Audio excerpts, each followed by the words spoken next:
revolution. Let me explain, because it is important. When we met in Nairobi last year,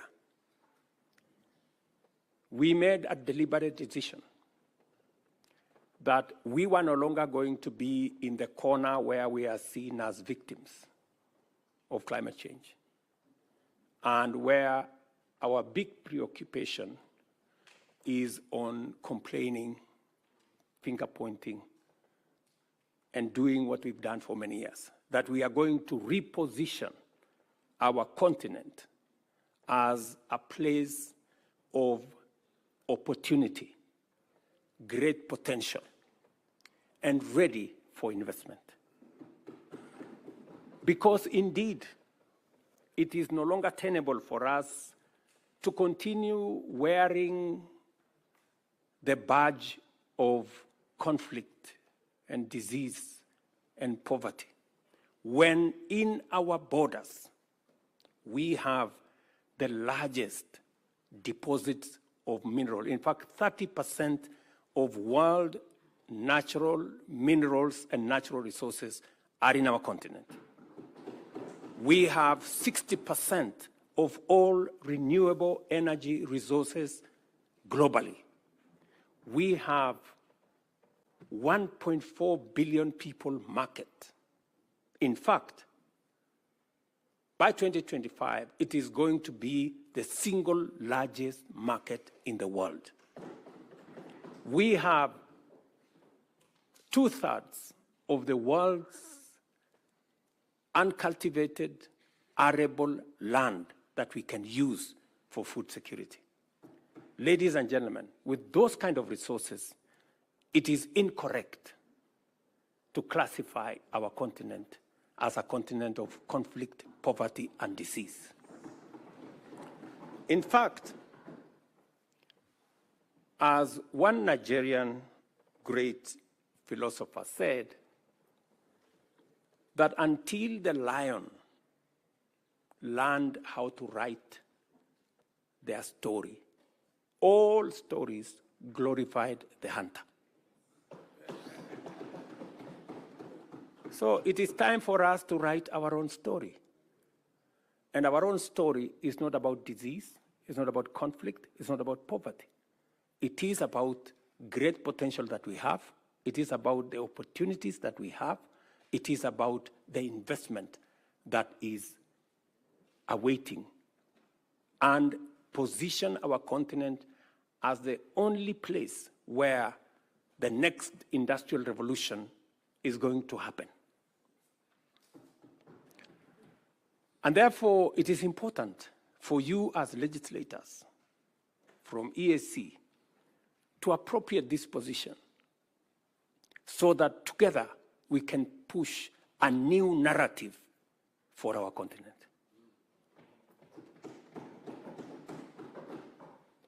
To ameliorate the resource constraints which persistently hamper our progress, this assembly is called upon to reflect deeply on the range of opportunities and the various ways in which it can complement national and regional efforts to mobilize and allocate more resources for the regional integration agenda. And as you do that, you must have in sharp focus what we are doing in EAC and how we can complement what we are doing as a continent.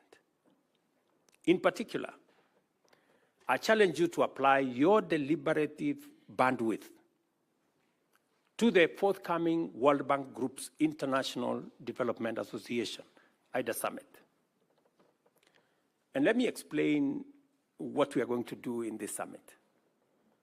When we had this conversation last year, and our development partners realized that we were changing the narrative about our continent, and that we no longer wanted to be victims, we wanted to be part of the solution. They asked me to host the first IDA replenishment, what we are calling IDA 21 replenishment here in Nairobi, together with the World Bank. So we are going to host it on the 29th of April, 2024. And what is the conversation? The conversation here is East Africa will, for the first time, have the opportunity to witness from a close quarter and contribute to the important deliberations of critical implementation of our growth agenda and development. At this event, African leaders, including many from the global south and low-income countries, will articulate a strong case for an ambitious and robust 21st replenishment of IDA, which is the largest source of development assistance and donor funding for basic social services for the world's 75 low-income countries, and to support economic transformation, especially in Africa and throughout the global south. So let me contextualize this. You know, we have two fundamental problems, and that is why many of our countries are struggling with the debt. Two fundamental problems. Problem number one is debt management. The kind of debt infrastructure that we have has very short grace period, has very short tenure, and therefore it becomes very difficult to undertake any meaningful development.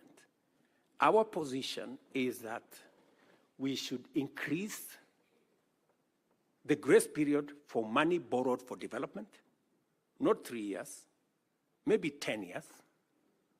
We should increase the tenure of debt for development resources, not 15 years, but maybe between 40 and 50 years. That way, when you mobilize resources for development, you have adequate time to be able to undertake that development without the constraints of having to repay this debt. That is number one. Number two, the other problem that we have in the whole of financing development is what we are calling responsible sovereign lending. What do we mean by that? We're saying it is no longer tenable for us to have this big animal called credit rating, where countries using arbitrary formula are rated here, and if you don't do certain things, you are taken down, and as you are taken down, you pay more interest.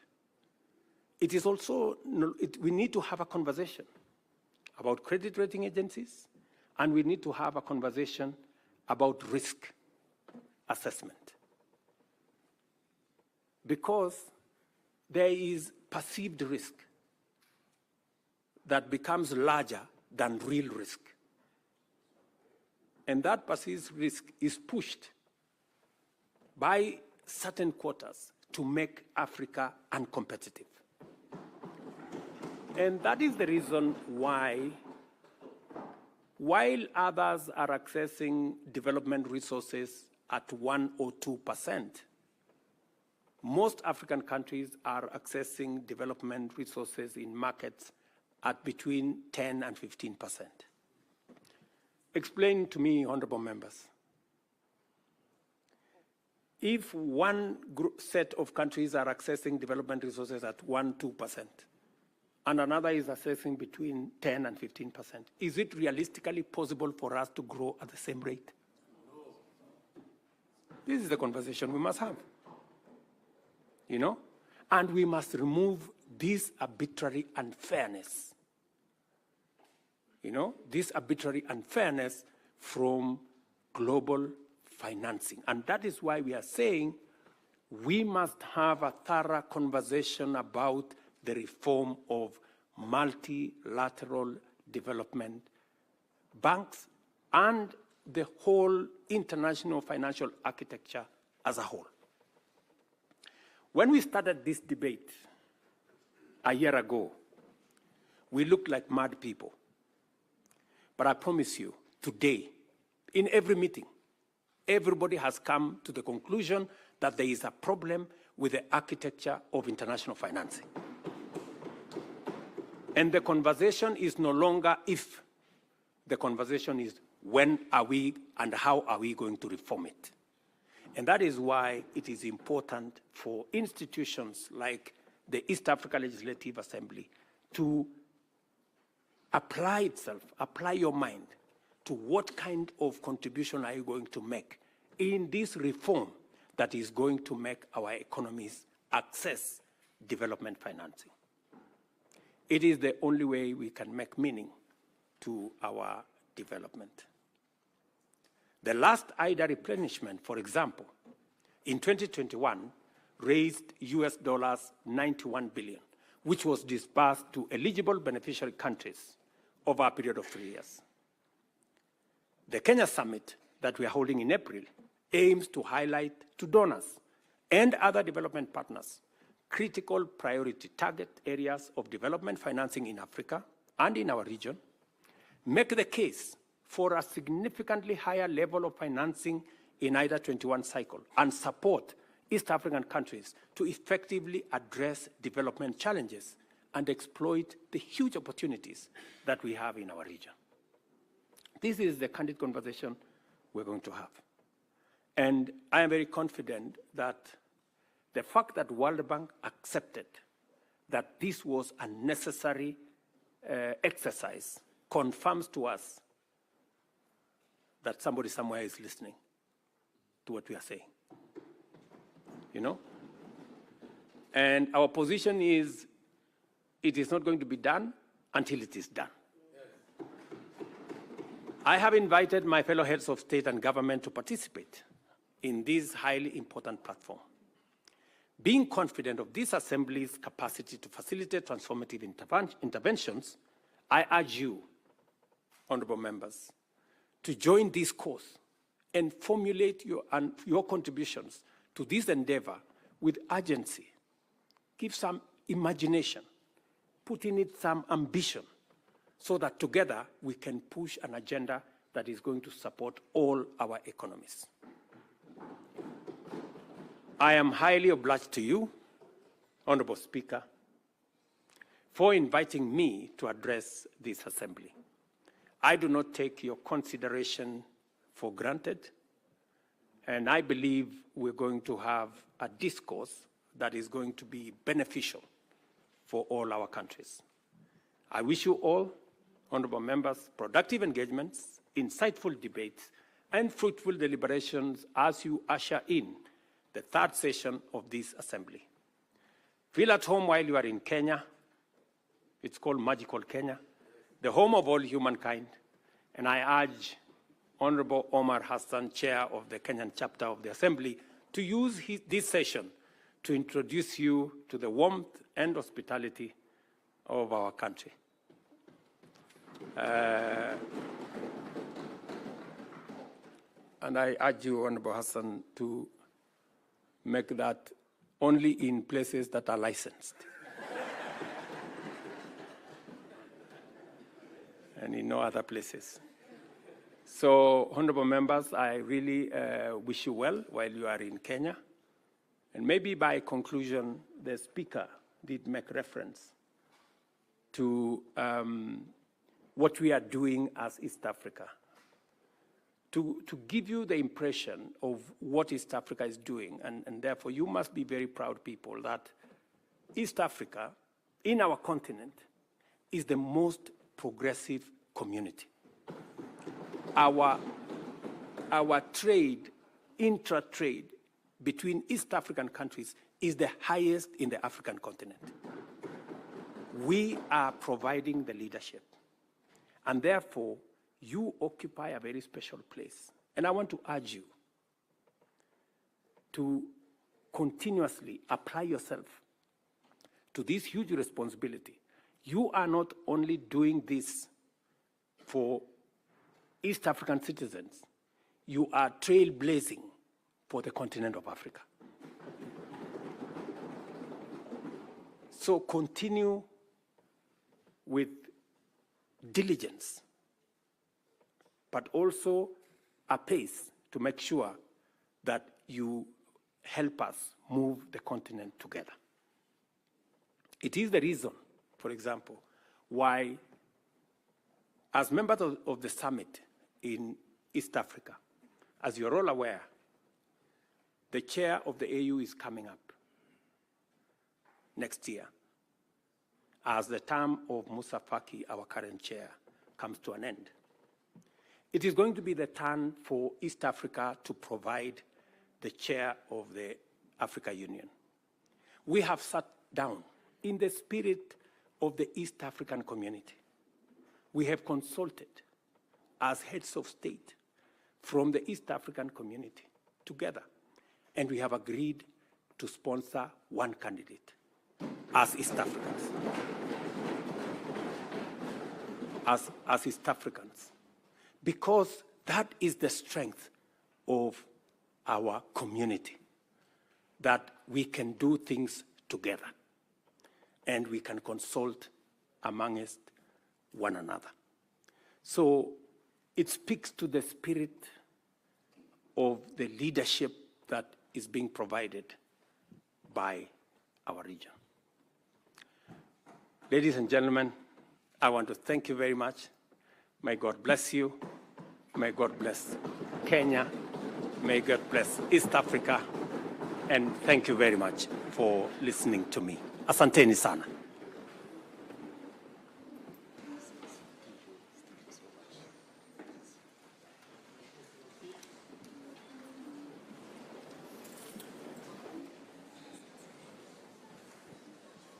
We move to order number 6,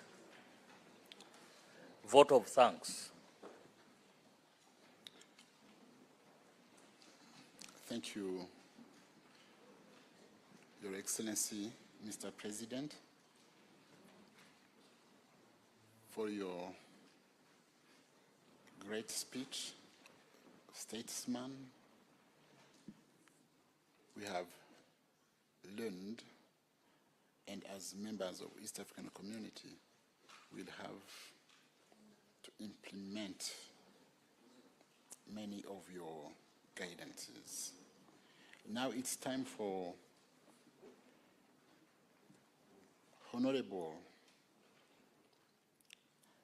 Paul Mwasa Musamali to move a vote of thanks. Honorable members, we shall have the opportunity to debate this great speech, this presidential speech, and we will do it when it will still be fresh in our memories.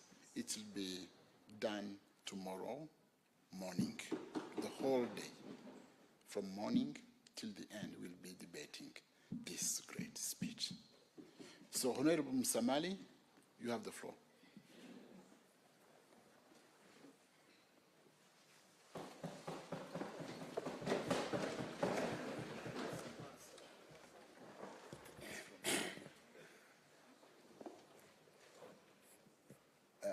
Your Excellency, the President of the Republic of Kenya and a member of the East African Community Heads of States Summit,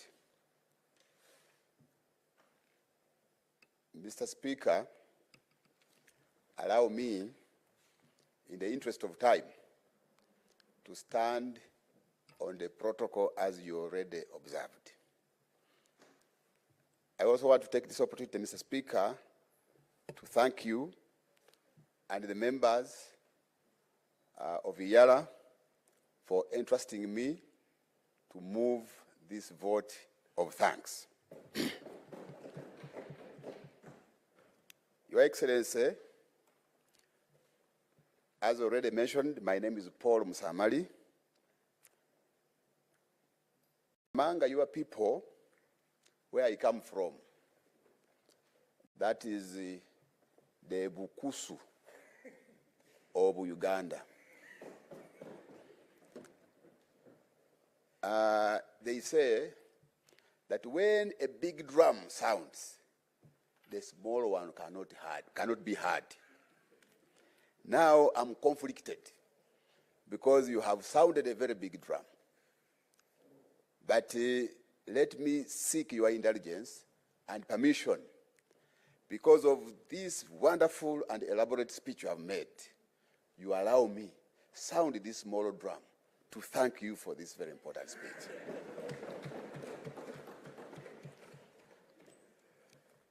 Your Excellency, I want to take this opportunity again on behalf of IALA members to congratulate you upon your election to that office of President of Kenya. Because this is the first time we are meeting since you were elected, Your Excellency. I also want to take this opportunity, Your Excellency, to thank you for the work you have been doing in the service of the people of Kenya and the people of East Africa. We also want to take this opportunity, Your Excellency, to thank you for the statesmanship you have demonstrated in the service of the people of Kenya and in the service of the people of East Africa and the humanity at large. Your Excellency, it was already mentioned by the Right Honorable Speaker, we are very happy when we see you having or taking on efforts to ensure the unity of the people of Uganda, of Kenya, and the people of East Africa, and Africa in general, Your Excellency. We were happy, in particular, when we saw you with President Yoweri Museveni and the Right Honorable Raila Odinga in Uganda. Incidentally, you were all armed with sticks. But you did not harm each other. And among cattle keepers, because I saw cattle behind you in the background, the sticks are basically used to ward off the wild animals, to defend those very animals. So we are happy that you are working very closely with the President of Uganda, with your other colleagues, heads of states of East Africa, but above all, even with the Right Honorable Raila Odinga. I'm sure that we are going to see bigger things come. We thank you, Your Excellency, for the speech you have delivered to this House. From what you have delivered, Right Honorable, Your Excellency, I made some few notes, but I have come to understand that the integration of the East African community in particular and Africa in general is not a matter of luxury, but a matter of necessity. Because this is about our lives as the East African people and as the African people. As you may all be aware, honorable members and the public, Africa, just like the President has put it, we have been victims of circumstances. And some of the things were not the ones responsible. You are all aware, the African people were traded as slaves. We were herded as goods, as if we were cattle, into the markets. They were calling them slave markets. Time came when the African people, we were divided. And that's why you see me, I'm the other side, and then the Right Honorable Wetangula is this side. We were divided as if they were dividing a loaf of bread. We were not responsible for that. Again, as we fought, because colonialism was physical. These colonialists withdrew. But as you are aware, they have come back in the form of neo-colonialism. In fact, this time, they are now controlling us both physically and virtually. They are smartly, they are now controlling us. Your Excellency, that is a serious threat to the African people, and it is therefore our responsibility for those of us in the leadership of Africa to ensure that we insulate Africa against these disruptive forces, Your Excellency. You have just given a number of examples, but let me just bring out two. The very last points you mentioned about debt management and responsible sovereign lending, right, Your Excellency. These are part of the disruptive forces. It is therefore our responsibility either to stand up, to be counted, or we again be hardened like they did before. Your Excellency, we have three points here which I want to bring to your attention. That for us to achieve our integration agenda, in fact, our mission and vision rotates around deepening cooperation and widening, deepening integration and widening cooperation.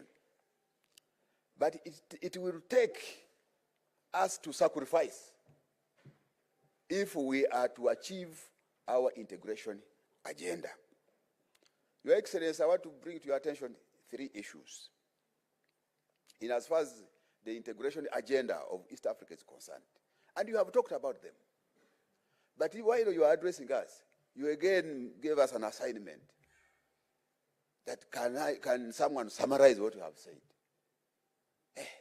The blood started flowing very fast from my head to the toes because I had been asked to move a vote of thanks. I said, now, am I not going to have a retake in this assignment?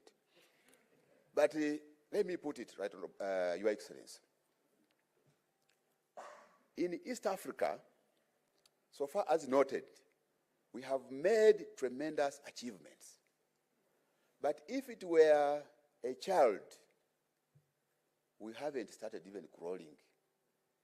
This child is just starting to sit, and that's where East Africa is. One of the challenges which we have, right, Your Excellency and Honorable Speaker, is about funding to the community. Funding to the community. Your Excellency, I'm now serving my second and last term in Yara. For us, we have only 2 terms, if you are likely to be re-elected. When we joined in 2017, each partner state was contributing $8.3 million to the community. Now, as we talk, and even that money is not enough. As you are aware, some countries will pay on time, and others will pay later, and others will start again demanding them after 2 or 3 years to pay. So meaning that even in the community budget is affected by the funding mechanism. But I want to take this opportunity, Your Excellency, to thank the Republic of Kenya and to thank you, Your Excellency, because Kenya has always been at the forefront in terms of funding, disbursement of the funds to the community. As we talk now, Kenya has already contributed 100% of its share, right, Your Excellency. So we thank you. But as we talk, this money has come down from 8.3 about 6 years ago to 7.8 million, 7.3 million. Now, Your Excellency, are we going ahead or we are driving in reverse? Because as we talk, we are even having more institutions and organs being created. And you have just tasked us here to ensure that those laws for fast-tracking the monetary union, we are able to do them. And in those laws, they are supposed to create institutions, for your information. Now, we are reducing the budget. Now, Your Excellency, what we want to bring to your attention as a member of the summit is that reconsider. We are aware that there is a sustainable funding mechanism that has been proposed, but still when you analyze it very well, it is just looking at how to generate the 7.3 million to go to East Africa, but not to increase. So we are requesting that you reconsider this position to increase funding to the community, such that you are able to be facilitated, the organs and institutions are able to be facilitated well to promote the integration agenda, Your Excellency. So we request that you escalate this to your colleagues, and we are sure if you prioritize East Africa, you have just told us, we shall have an expanded market, and where there's market, there will be production, and where there's production, there will be investment, and therefore employment. All these hustlers of yours, where you also belong, will be absorbed, Your Excellency. So we request that you prioritize East Africa, Your Excellency. Number two, I told you that we have three. One is about funding. Number two, this one is even yours. You are a champion of reforms. You have championed reforms. You are championing reforms at the UN, at the African Union, at the World Bank. Now, to mention it, but what? A few. Now, what happens to East Africa? Your Excellency, we are requesting that you champion reforms also in EAC. And those ones will entail, one, we are aware that there is a consideration of the making of the Confederation Constitution.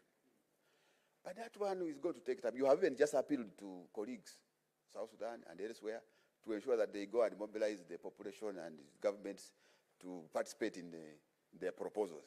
So it may take time. So we are proposing that there are a number of amendments which have been prepared, and others are coming to the treaty. So as we work on the Confederation Constitution, let us amend the treaty to enable us work where we have not been able to work well.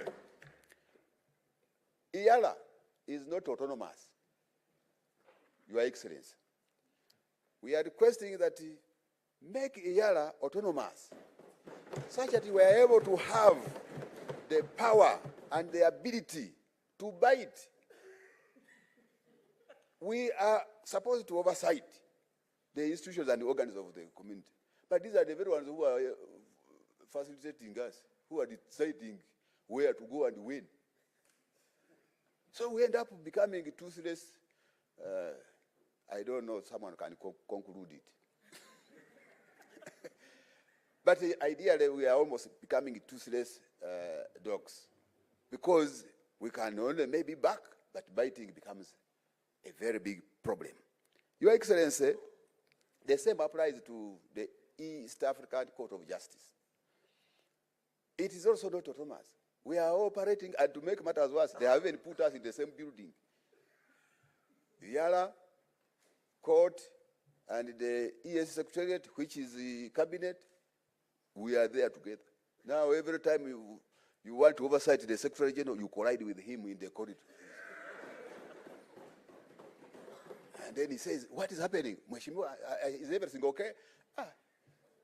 So, we need your support, Your Excellency. Some of the things, Your Excellency, we need to fast track them. We have achieved some level at the Customs Union. We have also achieved at some level in the Common Market Protocol. Iyala, for your information, Your Excellency, we passed almost all the laws responsible for the implementation of operationalization of the Monetary Union Protocol.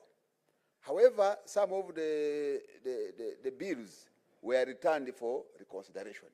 For us, we are ready to work on that. In fact, for your information, Your Excellency, I'm sure using your intelligence, you may have got it. There is a WhatsApp hoax going around that saying that the East Africa, that we have introduced a single currency. And do you know what, Your Excellency? The population outside there, they are very excited for your information. Out of a hoax. That is, you people, is it true we are now going to start using a single currency? So, now some of these things we need to fast track them, Your Excellency. Bernard Shaw remarked and said, progress is impossible without change. And those who cannot change their minds cannot change anything. So let us work on changing those things which look like they cannot be changed. And you have demonstrated that you are a champion of change.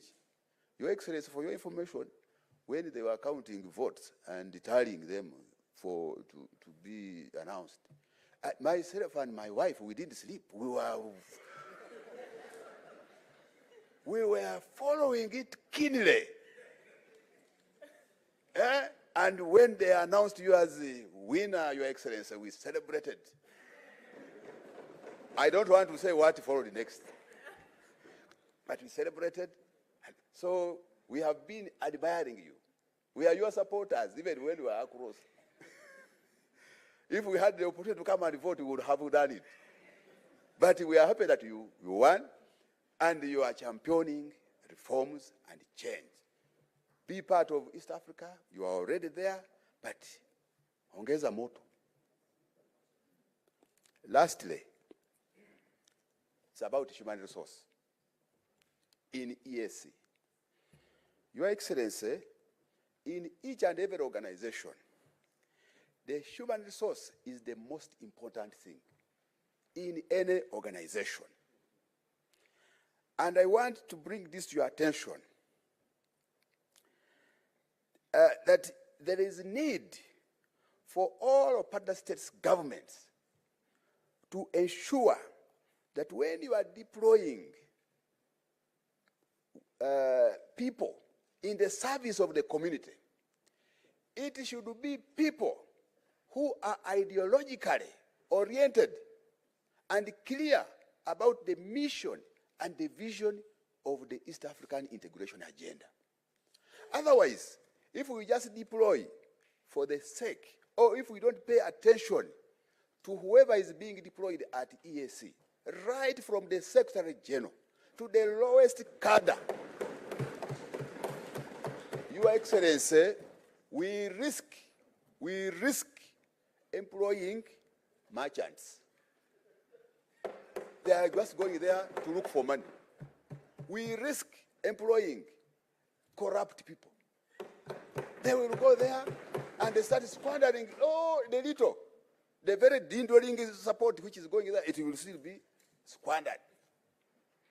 We also risk, in as far as East Africa is concerned, we also risk deploying collaborators. When we were being colonized, even when we were being traded as slaves, we had our own African people who were collaborating and working as agents of slaves. Going in the countryside, collect people to the slave market.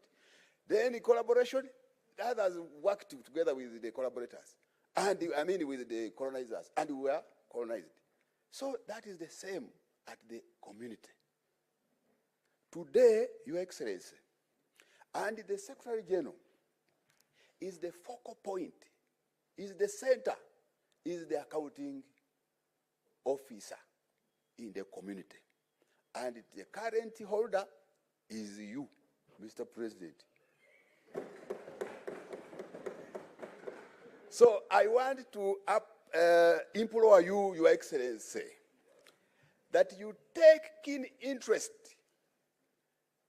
in ensuring that the Secretary General delivers to the expectations and aspirations of the people of East Africa. Thank you very much. May God bless you and bless East Africa. One people, one destiny. That is the slogan that guides us, Your Excellency. Thank you very much.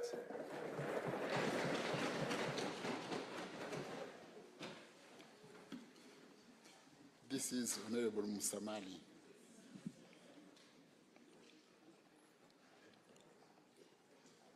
Your Excellency, honorable members, before adjourning, I would like to remind you that we'll have a group photo session shortly after this sitting. The protocol will guide how to make it. And now, I adjourn this special sitting sine die.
So on the mayor, we're at 57.6% of results.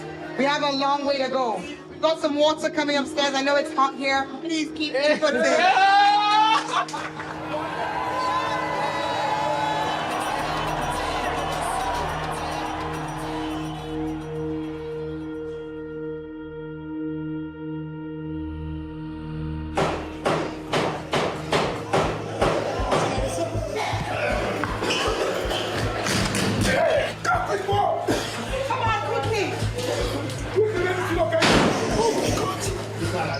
Abiola, can you hear me? Abiola, we need help. We need help. We're in the party office. They're firing live bullets at us. We're on the floor, and the tear gas is coming. We need help. We won't be able to stay in this. I'm here with about 20 people, including my daughter. We need help.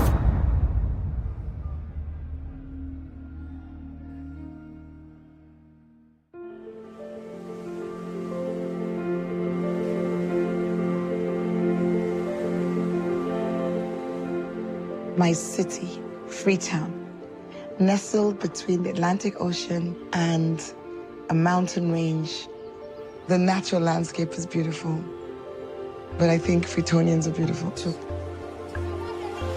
People who deserve a lot more than they're getting.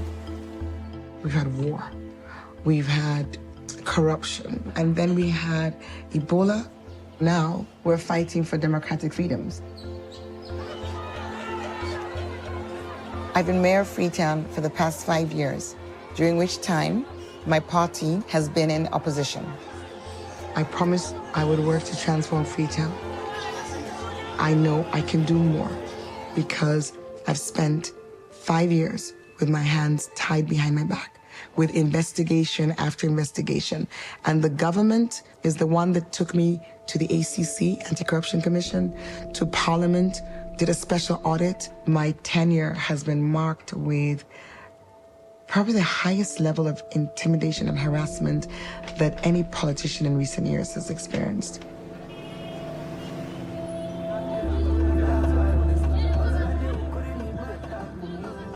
You're aware that tomorrow you will be on the stand?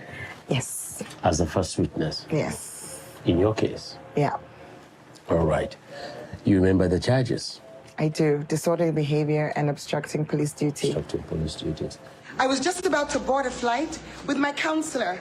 I am here with the police. I am going to ask why my counselor is not being allowed to come on this flight. I believe he should be on this flight. Is this how we operate in Sierra Leone now?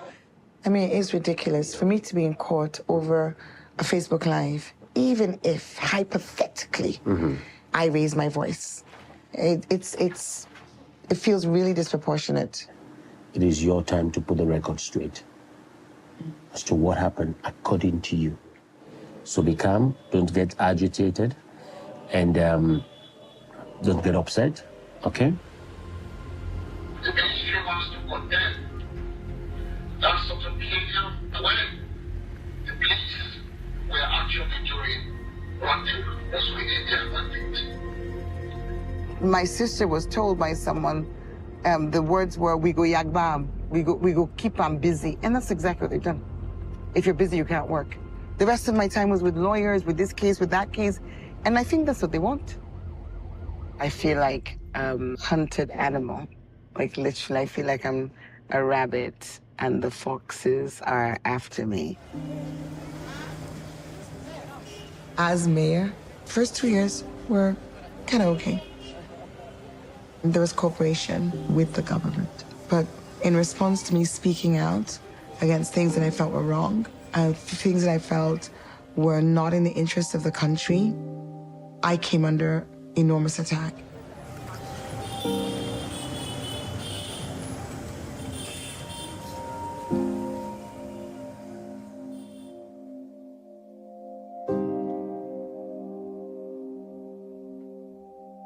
We've seen in a cross-examination, no elements have been proven. At least there has been a derailment in the course of proving of their case.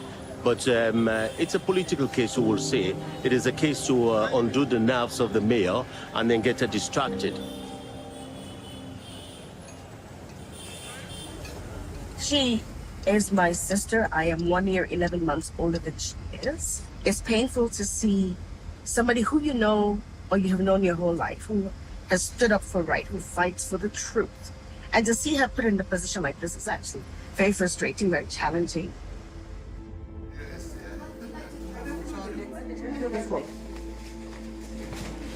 The war is not over. Today was a battle. I feel like I didn't win. I feel like they won in the end today. No. Don't pray.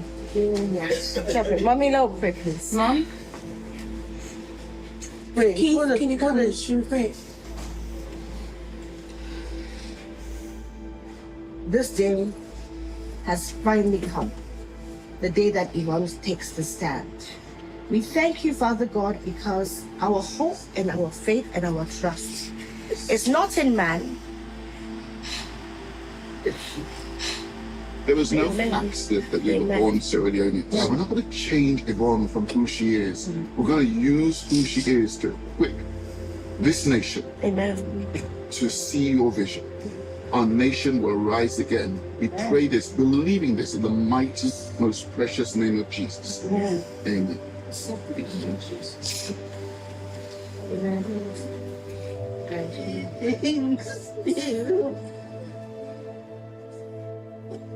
cost from a family perspective has been really high.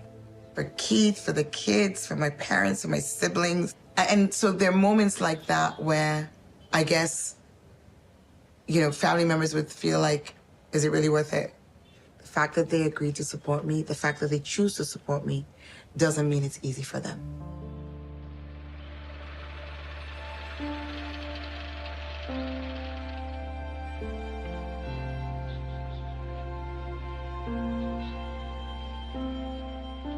We lived in the UK since the late 80s. My husband actually was born in the UK. I was living in London, working in finance, living a relatively normal family life. And in May 2014, the Ebola struck.